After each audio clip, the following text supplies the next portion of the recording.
Halo, selamat datang kembali di Pak Coy, podcast Kikai Coy dan kali ini kita mau mendengarkan kesaksian ya dari seorang ibu wanita, seorang pejuang, bukan hampir jadi pemimpin gangster ya. Jadi beliau ini bertumbuh besar di keluarga yang dua agama gitu ya, agak dua agama yang berbeda.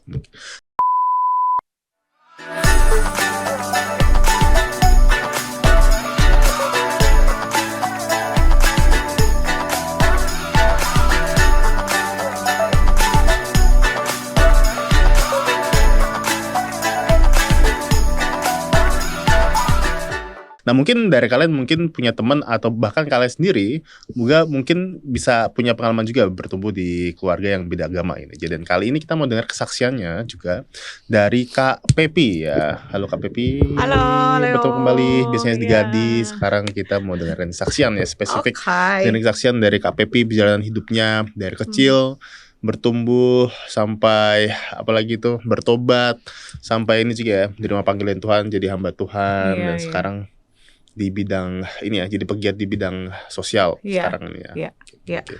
Jadi Kak, gimana Kak dari dulu waktu pengalamannya ketika kecil tinggal di keluarga yang ada dua agama berbeda di dalamnya, Islam dan Kristen ya? Iya, Islam dan Kristen.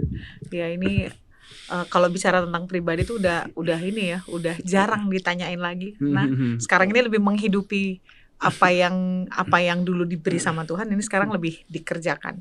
Tapi itu juga sebagai sesuatu yang mungkin ini adalah momentum yang kembali bisa mengingatkan saya bahwa pertolongan dan penyertaan Tuhan itu tidak pernah berhenti gitu ya. Karena tumbuh di keluarga yang beda, nggak cuma sekedar agama tapi juga budaya. Budaya papa mama itu berbeda. Kalau papa itu Banjarmasin asli, mereka juga berbaur dengan Bugis di Sulawesi Selatan. Lalu kemudian kalau mama itu banyak ya, kalau dari mama itu opa itu Manado, oma itu Bugis. Jadi opa dan oma juga pernikahannya adalah dulu mamanya mama itu juga seorang Muslim. Tapi akhirnya ketika menikah dengan opa dia punya iman Kristen gitu ya. Dan kami bertumbuh, saya bersaudara 5 orang. Kami bertumbuh tapi awal-awal dalam pertumbuhan kami, saya karena anak kedua dari 3 bersaudara dulu awalnya. Perempuan kami cuma terpaut setahun. Dan memang rupanya di dalam keluarga kami itu papa itu memang bersikapnya itu sangat-sangat keras ya, dominan. Tapi mama juga sebenarnya dominan, cuman untuk hal-hal yang berbau spiritualitas seperti itu tuh papa lebih kuat untuk menaruh dan menekankan dasar yang dia percaya. Which is papa Islam ya? Papa saya itu Muslim ya. Which is tahun 2015 itu saya baru tahu bahwa dia ada di garis keturunan imam kayak imam lah gitu ya. Itu yang membuat saya oh iya ya, pengalaman saya dulu berat seperti itu. Rupanya mereka memang termasuk dalam keturunan yang kuat dalam agama. Nah, ini tapi ditarik sampai iya. Dari jadi kalau misalnya pernah dengar tentang Haulan yang ada di Solo, kalau dari keturunan papa yang itu masih asli ya, Habib itu dari papa gitu ya. Jadi papa itu turunan dari Syekh Arsad Al-Banjari yang ada di Banjarmasin Martapura. Dan kemudian tahun 2015 itu saya tahu, tapi sudah ada perjalanan sebelumnya. Karena balik lagi di masa-masa kecil itu saya ingat pertama kali ya itu karena di dunia kekerasan, saya sekarang terlibat dalam pekerjaan sosial sebagai pembela anak ya. Karena dulu saya pernah mengalami situasi di mana itu sangat tidak mengenakan. Saya sadar tuh dari sejak usia 4 tahun tuh saya terintimidasi, saya di abuse secara mental sebenarnya. Karena mulai ada perbedaan-perbedaan. Jadi kubunya papa dan kubunya mama ini saling memperebutkan kami. Tapi kalau kubu mama itu cara memperebutkannya berbeda ya, nggak yang pakai ancaman, tidak yang pakai saling menjatuhkan dan seterusnya. Kalau di kubunya papa itu, sementara kubunya papa itu selalu menekankan tentang orang Kristen itu kafir. Orang Kristen tuh kalau mati dimakan ulat.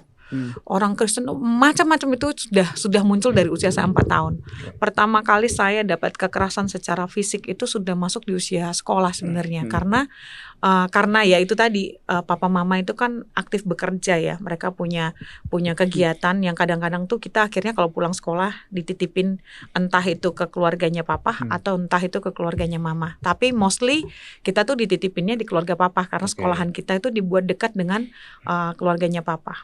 Jadi setiap kali misalnya dijemput dan ada kegiatan sekolah yang lebih cepat, kami harus ke keluarganya papa supaya mungkin ya doktrinnya ada, karena saya masih ingat masih disuruh sholat, kadang diajarin ngaji, which is itu juga nggak terlalu ditekankan sih sebenarnya. Nah karena juga dari pihak mama yang itu juga kuat, dalam arti mama sih agak-agak kayak gimana ya, tapi dari mamahnya mama khususnya karena dia oma itu latar belakang muslim terus jadi Kristen ya. Dia itu berusaha supaya cucu-cucunya yang perempuan-perempuan ini harus dia selamatkan seperti itu. Jadi kebetulan saya yang paling dekat dengan oma, jadi dia selalu mendoktrin saya tentang kebaikan-kebaikannya Tuhan. Tuhan Yesus itu mengasihi, kamu harus rajin berdoa. Jauhlah dari kata-kata yang menyudutkan, misalnya benci papamu karena keluarganya begini dan lain sebagainya. Nggak pernah ada yang seperti itu. Kebalikannya di keluarga papa. Dan akhirnya ketika dalam pertumbuhan itu saya ingat sekitar ke kelas 1 SD, karena kami kan mulai pengen berdoa. Kadang-kadang juga kalau misalnya diajakin sama keluarganya mama ini suruh berdoa itu kita sembunyi-sembunyi. Bahkan mama itu dari sejak kecil kalau nggak salah itu dari TK tuh kalau kami mau berangkat sekolah tuh papa starter mobil, kita tuh pasti diajakin berdoa dulu di belakang pintu kah, di dalam kamar mandi kah. Pokoknya diajarin berdoa. Harus berdoa sama Tuhan Yesus ya, harus berdoa sama Tuhan Yesus seperti itu. Kondisinya belajar doa itu kayak terrepress gitu ya? Iya. Kayak dipersekusi gitu, jadi sembunyi-sembunyi gitu. Sembunyi-sembunyi. Tapi kalau misalnya di keluarga papa ya bebas, harus diwajibkan gitu. Iya. Kalau di keluarga papa itu kamu harus kayak gini. Kan bedanya kan yang akhirnya kita lihat kok Kristen tuh lebih gampang berdoa ya. Sementara kan kalau di Islam kan kamu harus ambil wudhu gitu. Apalagi kalau dalam kondisi-kondisi tertentu kamu nggak bisa berwudhu ya, mungkin bisa kalau dalam kondisi sakit ya. Tapi kan wudhu itu buat anak-anak seumuran saya waktu itu ribet gitu loh. Sementara kan kita cuman pengen tuh kalau mau berdoa, ya udah berdoa aja ngomong, nggak usah pakai yang ritual sebelum itu, dan banyak hal yang dalam pertumbuhannya kami. Tapi yang saya ingat dalam pertumbuhan saya waktu itu, yang saya ingat tuh peristiwa di kelas 2 SD, itu peristiwa di mana 2 SD. Iya. Waktu itu mama saya tuh sebenarnya kan cita-cita mama saya jadi pendeta. Cuman tidak kesampaian. Pas dia udah punya anak 3, kita ini yang anak perempuannya ini, dia kemudian terpanggil lagi. Waktu itu mama mau ke I3. Mau ke I3, mau ke I3. Karena I3 zaman itu kan sangat-sangat bagus ya, dan besar banget. Dan mama suka ikut KTN, ya kebaktian tahunan ya nasional. Nah waktu itu mama bilang sama oma, titip anak-anak ya mah. Saya masih ingat banget, biar nanti anak-anak bisa mama rawat gitu, karena aku mau sekolah nih. Terus tidak sampai beberapa hari gitu, ada satu peristiwa di mana bapak saya manggil saya dan dia bilang, ingat ya, omamu kalau masih ngajarin, karena dia tahu oma itu yang paling suka ngajarin anak-anaknya berdoa. Kalau omamu masih ngajarin kamu berdoa, papa usir oma dari rumah. Nah, berhubung saya masih anak SD, dia omongin kayak gitu, saya diem. Tapi waktu oma saya panggil saya udah lihat oma. Terus oma, Pap sini Pap, oma nanya, tadi papa ngomong apa? Anak kecil kan gak bisa bohong ya. Terus saya bilang, oma kata papa kalau oma ngajarin saya berdoa, oma diusir sama papa. Wah, oma saya marah. Singkat cerita dia pulang malam-malam kembali ke rumahnya yang jaraknya waktu itu dari rumah saya itu cukup jauh ya. Dan dia pulang, dia marah dan dia sangat emosi. Sampai akhirnya bapak saya nanyain, pulang dari kantor, dia nanya sama adiknya mama, si mama kemana? Udah balik karena tadi kakak si Pepi ditanyain, katanya kakak akan ngusir omanya kalau ngajarin dia berdoa. Wah, papa saya panggil saya dan dia bilang, kamu kok bisa ngomong kayak gitu? Kan, loh kok salah gitu. Padahal kan sudah diomongin. Ya sudah terlanjur seperti itu. Akhirnya yang terjadi waktu itu saya sangat-sangat sedih. Mama nggak ada, saya sangat sedih. Oma saya marah sama papa saya juga akhirnya oma juga mungkin saking gemesnya ya. Udah kalian pulang aja, nggak usah datang ke sini. Saya waktu itu ingat saya disuruh tulis surat sama adiknya mama, dan dalam pada saat terus surat sama mama supaya mama bisa pulang ya. Terus akhirnya waktu sebelum nulis itu tante saya bilang gini, coba kamu berdoa. Nah itulah pertama kalinya saya ingat Tuhan itu menampakkan dirinya dengan sangat jelas ke saya itu tentang panggilan ya. Waktu saya berdoa dalam tangis saya itu, saya cuman Tuhan tuh ingatkan gini, dia ngasih lihat saya, Pep, kamu nanti akan pergi lewatin sungai, laut, udara, kamu akan melintas kemana-mana. Jadi terus suara itu terus nuntun saya, dia bilang kamu tenang, karena kamu kupanggil untuk menjadi pembawa berita baik kepada banyak orang. Nah, anak kelas 2 SD kan pikirnya ya sudahlah, itu mungkin isapan anak halusinasi atau hayalannya anak kelas 2 SD ya, karena tertekan tadi gitu ya. Ya sudah, itu menghilang. Tapi setelah peristiwa itu mama saya memang segera kembali. Lalu kemudian yang terjadi berikutnya adalah masa-masa di mana mulailah penderitaan secara fisik saya alami. Jadi fase-fase kecil itu penderitaan secara mental mulai dimasukin bahwa Kristen kafir dan lain sebagainya itu sudah mulai muncul. Nah di fase setelah mama saya kembali itu kelas 3 SD itu saya keinginannya untuk mengenal Kristus itu semakin besar. Selalu pengen berdoa, terus gak pernah bisa ke sekolah minggu, sampai satu waktu oma saya nyulik saya dari rumah. Papa saya keluar kota, dia culik saya. Terus itu momen yang saya inget tuh Natal itu dibawa dan kita dikasih ayat hafalan kan ya. Saya ambil ayat hafalan itu sebenarnya beratnya itu bukan berat menghafal, tapi beratnya adalah saya masih pengen sekolah minggu, tapi saya tahu bahwa saya gak akan bisa pernah lagi sekolah minggu. Waktu saya bawa itu saya lihat ayat hafalan kamu nih ya, Matius 1 ayat 21. Immanuel, Tuhan beserta kita. Wah, ayat itu tuh di kepala saya nempel plek gitu, nggak bisa tergantikan. Tapi dalam peristiwa perjalanan hidup yang terjadi adalah kekerasan demi kekerasan saya alami gitu ya. Kayak yang tadi saya bilang bahwa saya pengen, kerinduan saya untuk mengenal Kristus itu semakin besar. Tapi di sisi yang lain peristiwa-peristiwa dalam keluarga yang misalnya kita harus belajar ngaji, tetap sholat dan lain sebagainya itu masih berlangsung juga.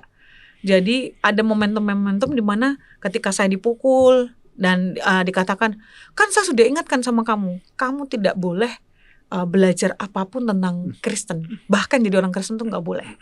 Itu sesuatu yang tidak boleh kamu langgar. Dari kelas 3 SD saya ingat itu sampai SMP, saya mau masuk SMP, di raport itu kan ada tulisan agama. Sama papa saya, kamu udah gede kan sekarang, udah tulis aja namamu agamamu apa gitu. Waktu itu saya dengan penuh ketakutan tapi juga penuh keberanian, saya tulis, saya ganti. Karena waktu SD itu, waktu SD itu kelas 1 SD saya Islam, kelas 2 SD saya Islam Kristen. Kalau papa ketahuan saya berubah jadi Islam, kalau enggak ketahuan saya tetap Kristen. Kelas 3 Islam Kristen juga, kelas 4 Kristen Islam, kelas 5 Islam Kristen, sampai guru-guru tuh sudah bingung mau ngasih apa. Ini anak agamanya susah banget dapetnya gitu ya. Terus saya bilang gini, minta maaf Pak, itu sebabnya saya dulu waktu di SD itu saya bisa hafalin surat-surat pendek, disuruh apa itu bisa banget. Karena ya ada situasi di mana wah kalau ketahuan sama papa saya harus Islam nih, tapi kalau nggak ketahuan saya Kristen aja gitu ya. Karena perubahan-perubahan itu membuat papa juga mungkin gusar ya. Akhirnya pada saat SMP masuk itu sudah papa sengaja ngosongin nih yang bagian agama. Kamu tulis apa di situ? Saya tulis baru huruf K gitu. Wah, langsung di formulirnya langsung. Sudah, jangan tulis depan saya. Kamu tulis aja sendiri gitu ya. Tapi waktu itu saya cuma bilang, waduh kalau dipukul lagi nih gimana ya? Ya sudahlah, aku udah berani sama imanku lagi, aku udah gede maksudnya. Aku udah gede, jadi tulis Kristen Protestan. Udah berjalanlah itu terus di SMP itu Kristen Protestan, tapi dengan satu syarat. Papa saya mengizinkan itu dengan satu syarat, bahwa saya tidak boleh ke gereja, saya tidak boleh melakukan aktivitas kekristenan apapun di depan matanya papa. Nah itu yang membuat saya tuh semakin keinginannya tuh semakin meledak-ledak ya. Istilahnya, saya punya kemampuan untuk melayani, saya suka baca Alkitab, saya suka jadi panitia Natal dan lain sebagainya. Tapi kok itu berat ya, masa SMP tuh masa dimana bapak saya tuh kalau mengajar abis-abisan gitu loh. Jadi dia pilih gagang sapu kah, ikat pinggang, belt yang kepala belt, atau kan orang dipukul tuh biasanya pakai beltnya ya. Tapi ini kalau dia udah bosen sama yang itu, dia pakai yang kepala beltnya itu, yang besinya itu. Dia pukul dan saya bilang, aduh. Dan papa saya tuh punya satu kebiasaan, kalau dia mukul terus kamu nangis, yang terjadi adalah dia mukul makin kenceng gitu ya. Kadang-kadang tuh kalau saya udah dipukul tuh, saya harus menyembunyikan bagian-bagian tubuh saya yang sudah kena pukulan-pukulannya itu dengan sangat hati-hati, dan kan sakit banget ya kalau dipukul. Dan kalau dipukul, setiap kali dipukul tuh dia pasti pastikan mama nggak ada di tempat. Jadi mama saya tuh cuman lihat ketika kondisi saya itu mata sembab dan dia udah mulai lihat badan saya merah-merah, baru dia bilang, ini obat gosok, kamu ini. Dan selalu yang saya ingat adalah mama saya tuh selalu bilang gini, setiap kali saya selesai dipukul, dia pasti bilang gini, Pep, ampuni papamu ya, doain papa, jangan membenci papa, dan seterusnya. Dan itu yang situasi yang selalu berbalik. Makanya saya selalu bilang, situasinya berbalik ya. Kenapa kalau di sisinya papa itu selalu sesuatu yang menekan, mengintimidasi. Sementara kalau di sisi mama, ampuni, doakan. Tapi kan saya sebagai anak sakit ya. Kok nggak ada pembelaan yang bisa saya lihat bahwa itu sakit loh kalau dipukul itu, pakai apapun tuh menyakitkan banget buat saya. Karena pembelaan itu nggak ada, saya tuh pernah berpikir waktu di SMP, saya benci deh. Saya rasanya pengen nggak usah ikut Tuhan deh, jadi ateis aja, nggak usah percaya Tuhan gitu loh. Karena saya percaya Tuhan, malah hidup saya jauh lebih sulit daripada orang biasanya ya. Nah sampai akhirnya kemudian masuk SMA, mulai ikut organisasi di SMA, keagamaan ya, persekutuan, saya ikut perkantas, lalu apa macam-macam. Wah itu juga penuh dengan pergolakan, pukulan demi pukulan itu pasti akan saya alami sampai saya menginjakkan usia 19 tahun waktu itu. 19 tahun itu saya udah mulai selesai kuliah diploma 1 di perbankan keuangan. Karena cita-citanya saya sebenarnya pengen di sekolah pendeta kan, sekolah dulu kan STT itu kita bilang sekolah pendeta.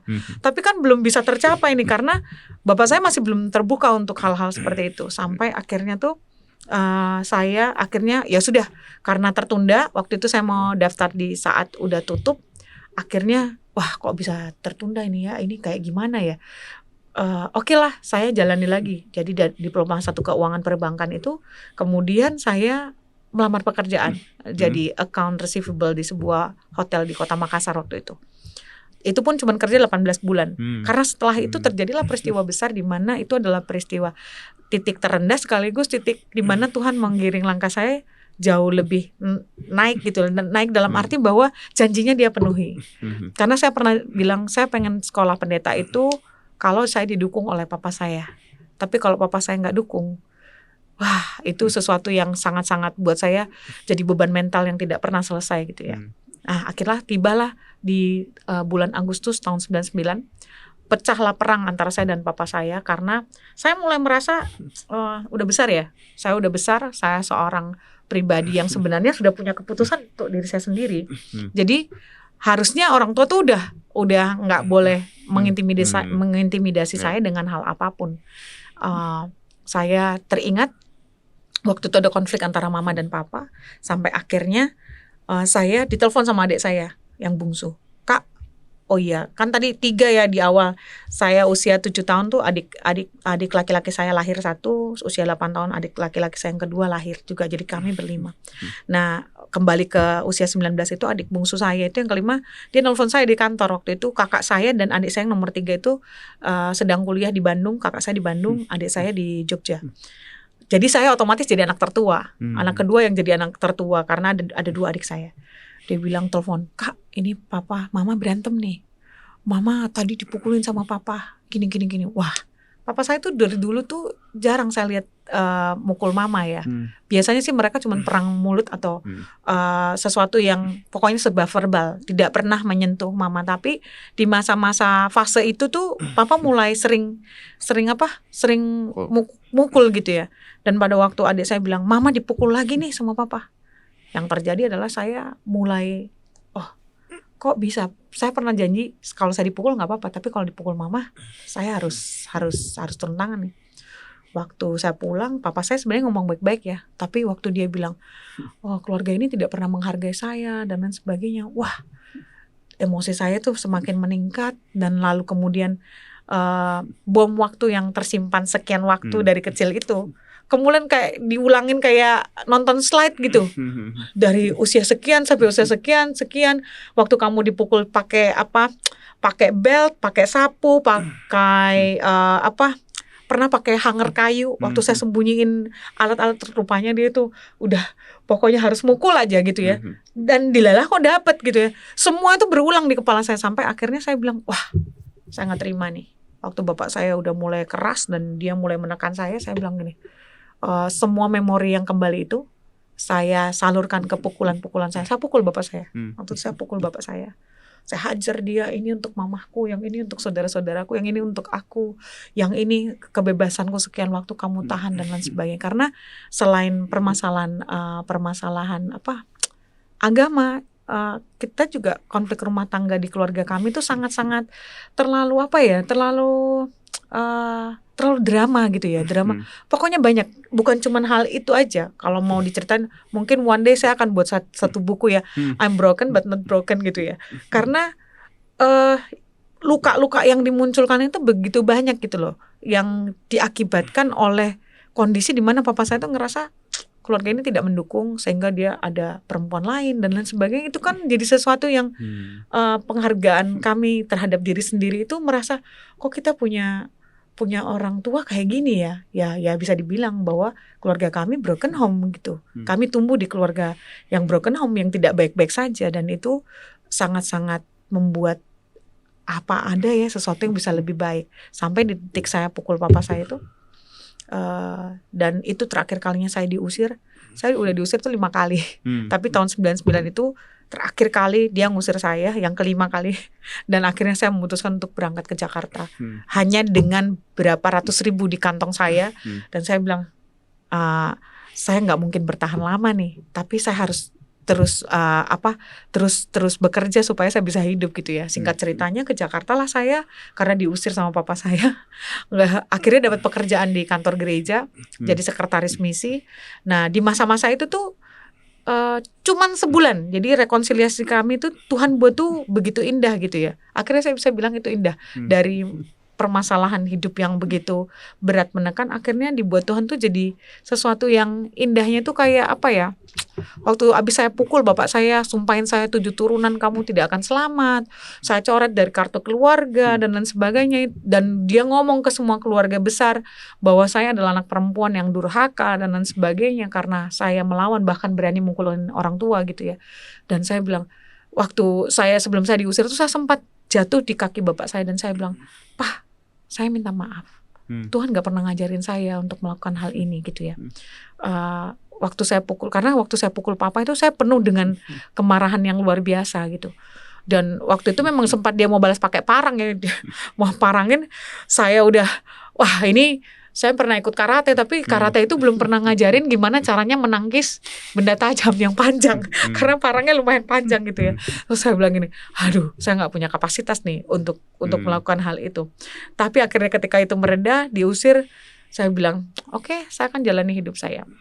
Terpaut sebulan, papa saya datang ke Jakarta karena ada pernikahan adik bungsunya, laki-laki. Di situ luar biasa ya. Waktu di Jakarta itu saya tinggalnya di keluarga mamah di daerah Blok M. Tapi waktu itu saya pelayanan di daerah Menteng. Papa saya tuh udah datang. Kakak saya udah ngomong, Pak, gimana pun caranya, karena kami ini kan 5 bersaudara, muka yang paling mirip sama papa itu ya saya. Yang paling mewakili keluarga papa itu pasti saya. Dia bilang mau dibuang kayak gimana pun, Pepe itu ya tetap darah dagingnya papa. Jadi kalau papa nggak mau ngampuni dia, ya dia tetap jadi anaknya papa gitu ya. Akhirnya kita kakak saya bilang, ayolah Pak, rekonsiliasi sama dia gitu ya. Enggak, saya nggak mau, dia nggak akan punya orang tua kayak saya lagi, dan cukup dia tahu aja bahwa dia anak yang durhaka dan bersalah.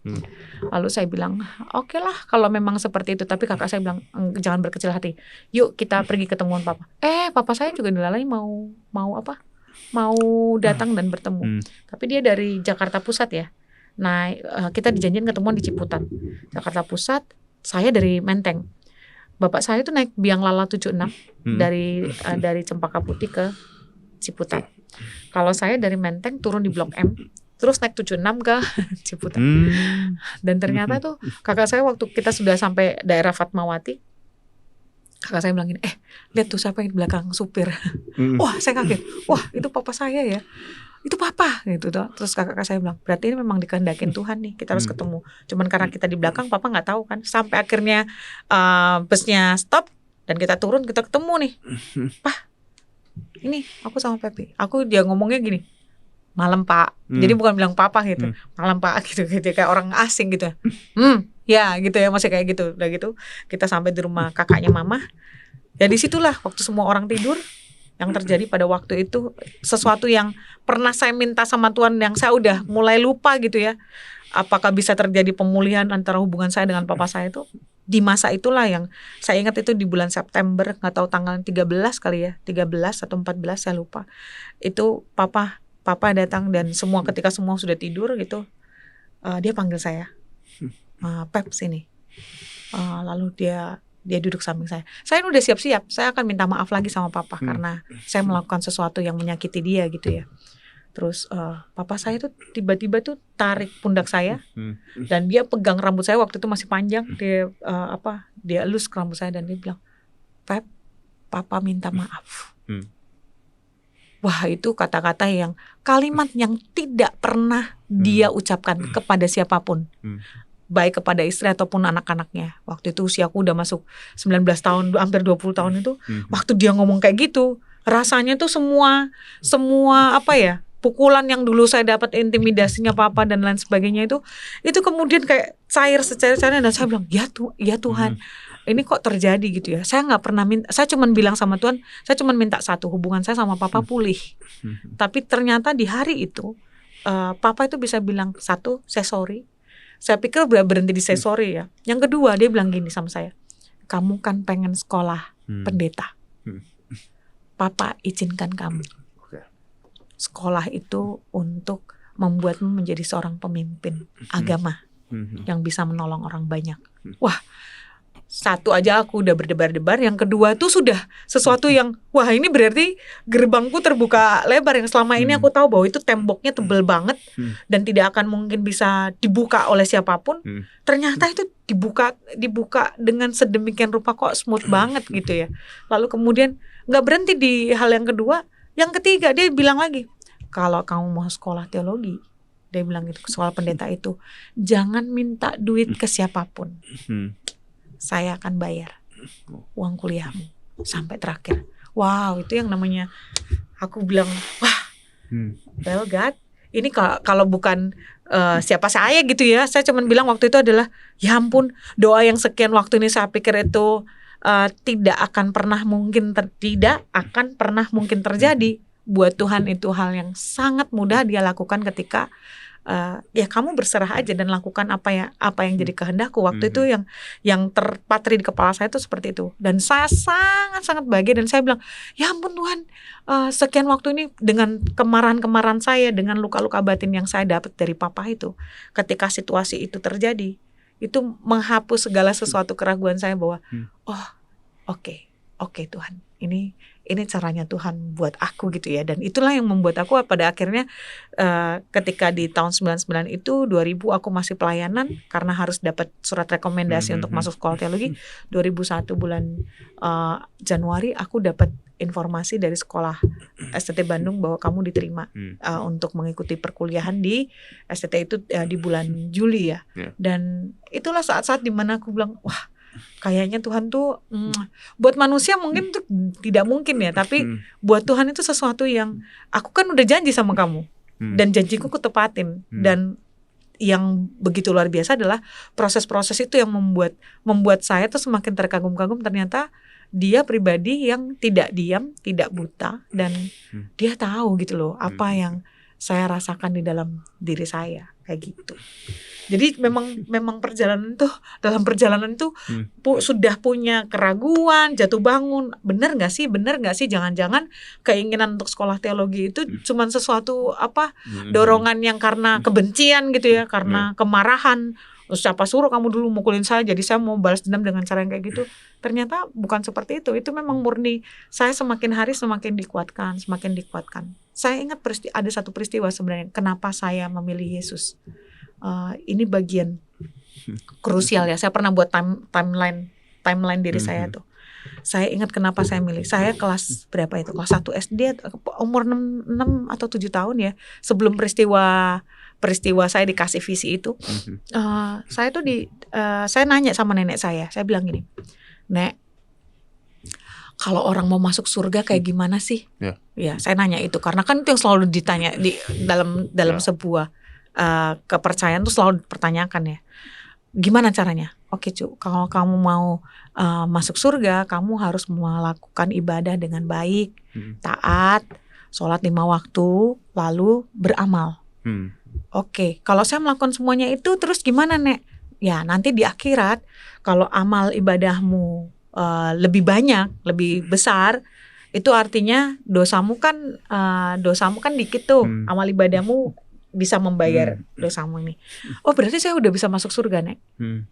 Oh belum Cu, kamu harus melewati ujian berikutnya. Ujian berikutnya adalah kamu harus melewati jembatan Siratal Mustaqim yang panjang tinggi lebar dalamnya itu tidak ada seorang manusia yang tahu.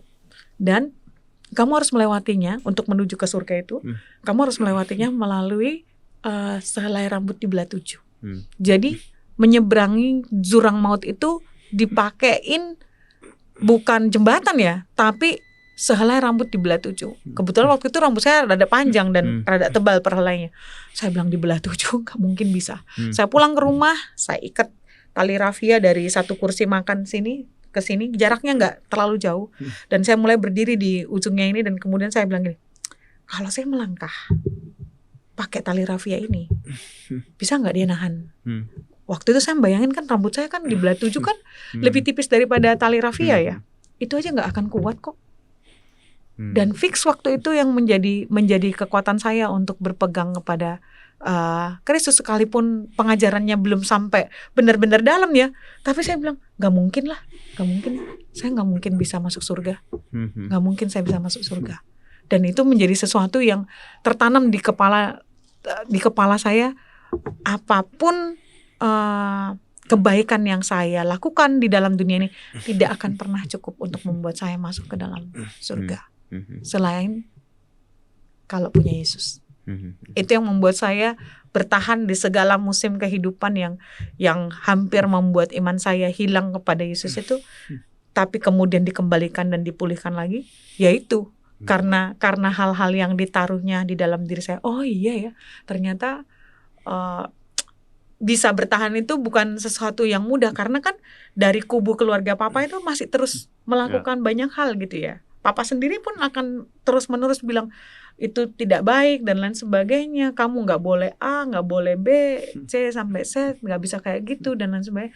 Itu sesuatu yang saya pikir dibayar tuntas oleh Yesus di kayu salib, dan rasanya tuh jadi sesuatu yang bukan rasanya lagi ya, dari pengalaman itu jadi satu kekuatan. Saya bilang saya akan maju terus, apalagi ketambahan dengan peristiwa yang apa, saya cuma minta satu sama Tuhan jawabnya lebih dari itu, dan itu lebih dari cukup untuk membuat saya menjadi seorang pribadi yang ayo Pap, kamu masih bisa berjalan ke depan, bukan karena masa lalumu tapi karena aku besertamu. Immanuel, Tuhan beserta kita, itu ayat pegangan saya yang dulu cuma sekali waktu itu, tapi itu menguatkan sampai hari ini malahan ya. Dalam pelayanan pendampingan atau pelayanan di gereja, itu menjadi sesuatu yang terus mengingatkan, oh iya, saya gak sendirian kok. Ada Tuhan yang selalu beserta dengan saya, dan Dia yang paling tahu apa yang saya rasakan, saya alami, dan Dia juga pribadi yang akan mendampingi saya ketika ada situasi-situasi yang cukup sulit untuk dilewati, tapi selama kamu mau tunduk sama saya, lakukan aja, dan kamu akan melihat pekerjaan-pekerjaan baik apa yang bisa kamu lakukan. Gitu sih.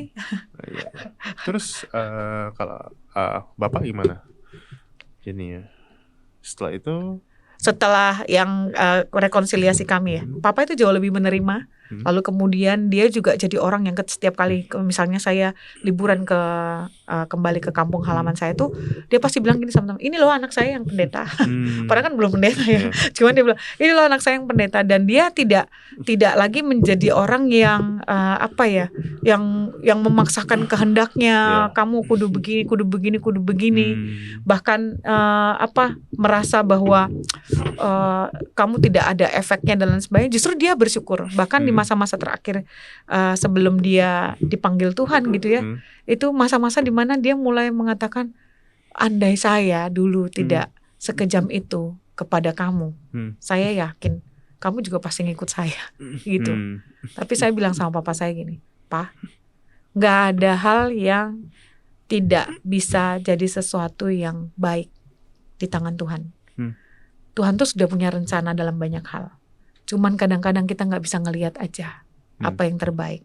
Dan saya juga yakin dalam masa-masa dia sebagai seorang pribadi, bapak gitu ya, yang sekaligus menyadari kesalahannya pada anak-anaknya. Karena kekerasan itu gak cuman ke saya, tapi saudara-saudara saya juga mendapatkan kekerasan dari dia sekalipun formnya berbeda, bentuknya berbeda. Tapi kami sama-sama korban di dalam keluarga yang broken gitu ya.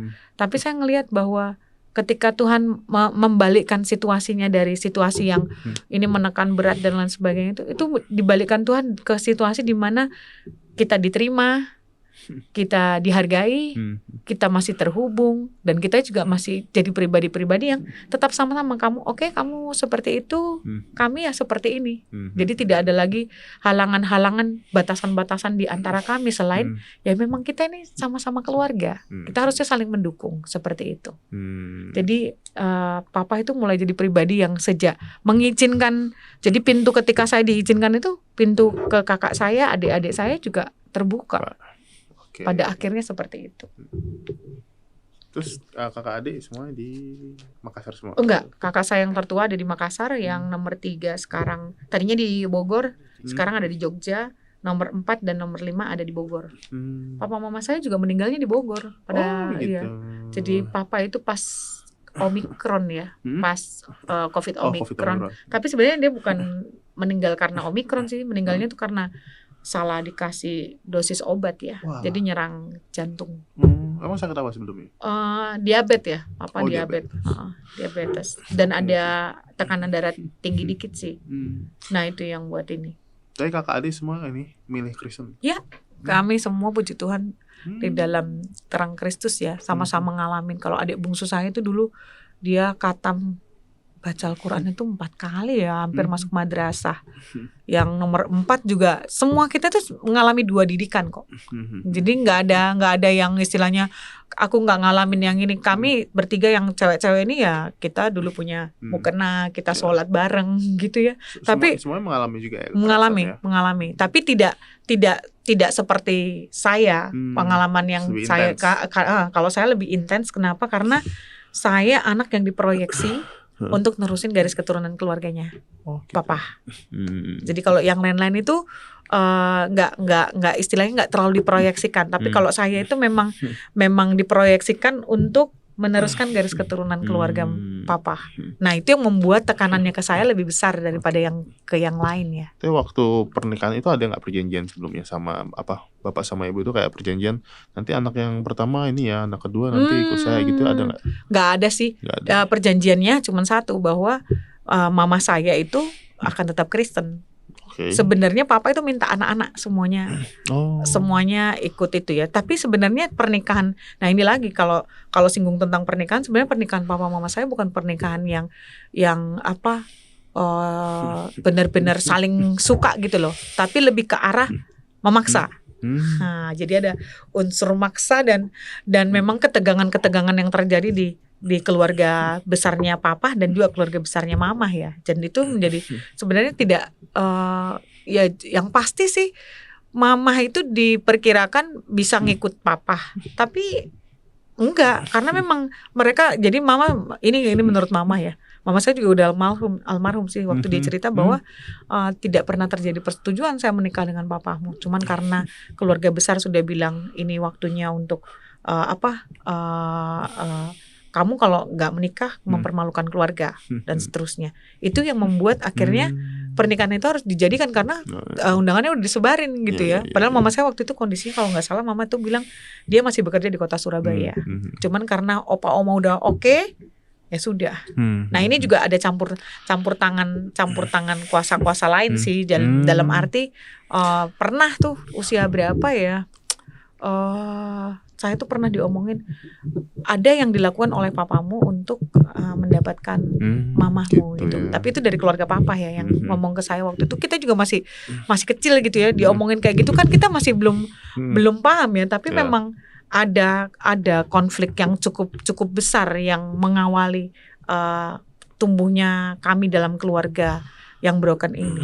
Tapi di waktu-waktu tertentu yang seringkali juga saya ngelihat bahwa ternyata cikal bakal jiwa kepemimpinan, keberanian kita tuh nggak dapatnya cuma dari mama gitu ya, tapi dari papa juga kita dapat ternyata. Kayak misalnya hal-hal yang dulu ekstrim banget tuh, papa tuh ekstrimnya gini, kalau ada anak laki-laki yang buat kamu nangis, jangan pernah pulang sebelum dia nangis.